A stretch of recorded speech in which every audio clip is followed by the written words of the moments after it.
那边移动一点，可以，就是往那边移动一点。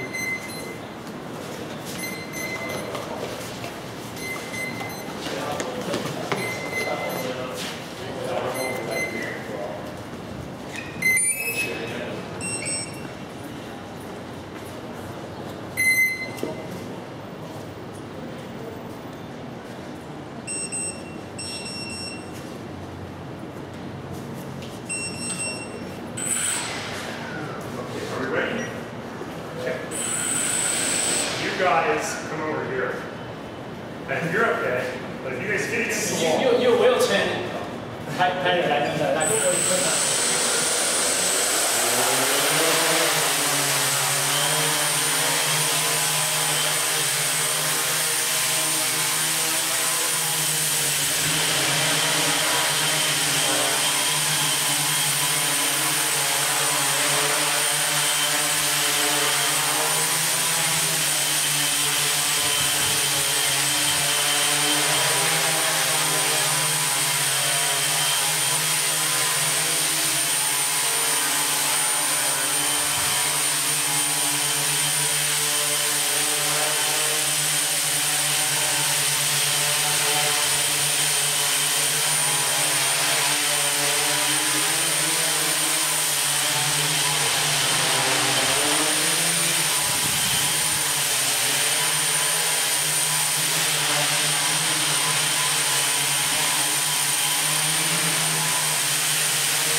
Interesting, isn't it?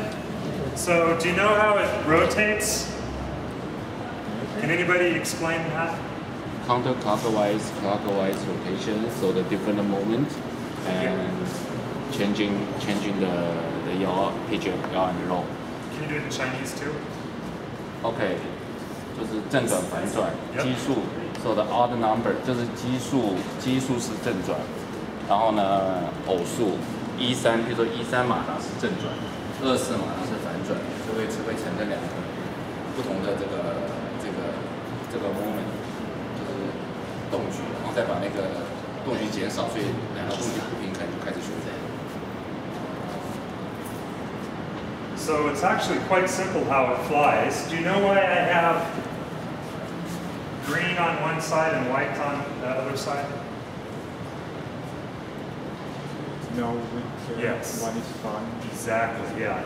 If you don't know where the front is, you can get turned around flying these and then you'll crash very badly.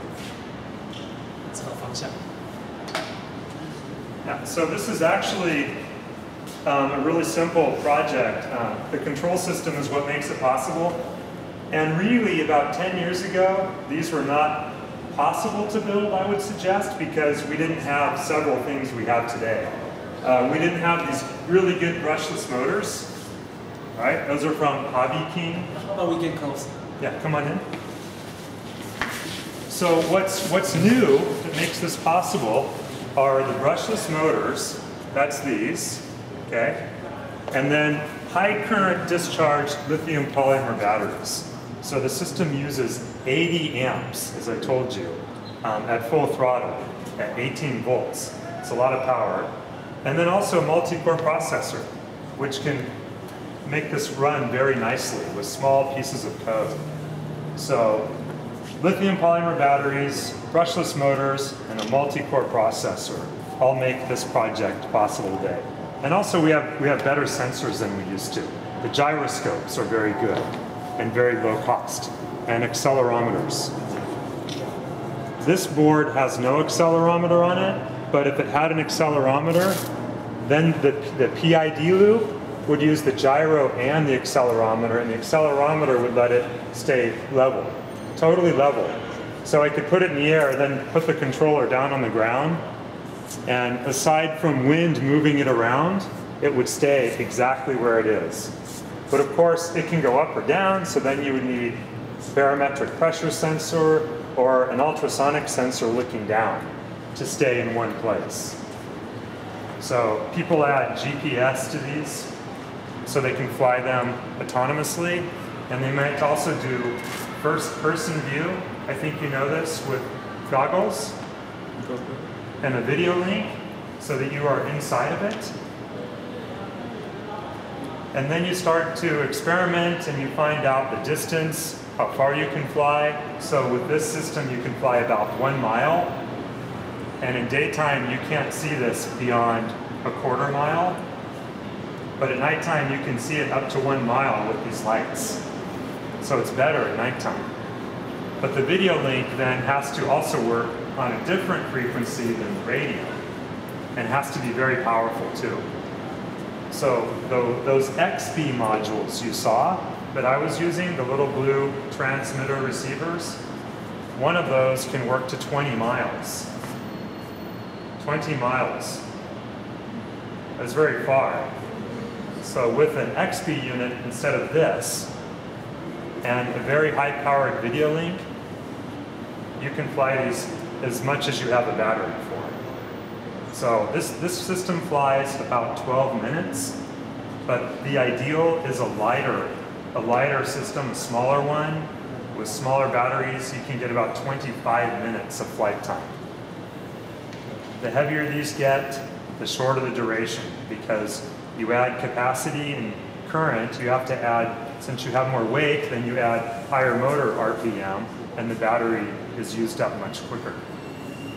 Did you find the similar problem that when the landing, because suppose the speed can land smoothly to reduce to 0, but when you go very close to the land, the wind and go back, so technically you cannot reduce furthermore because that force is the wind enclosed will blow it up. That's so right. Technically you just like a free fall. Yeah, you have to drop the throttle. Exactly. And then to get off the ground, you need a lot of throttle because it can't draw air in from the sides quickly enough. Mm-hmm. So how does this can be technically solved? I mean, for mechanical wise. I don't know. I'm not a good mechanical or aeronautical person, but I think if you make it higher off the ground, that might help. More air underneath it.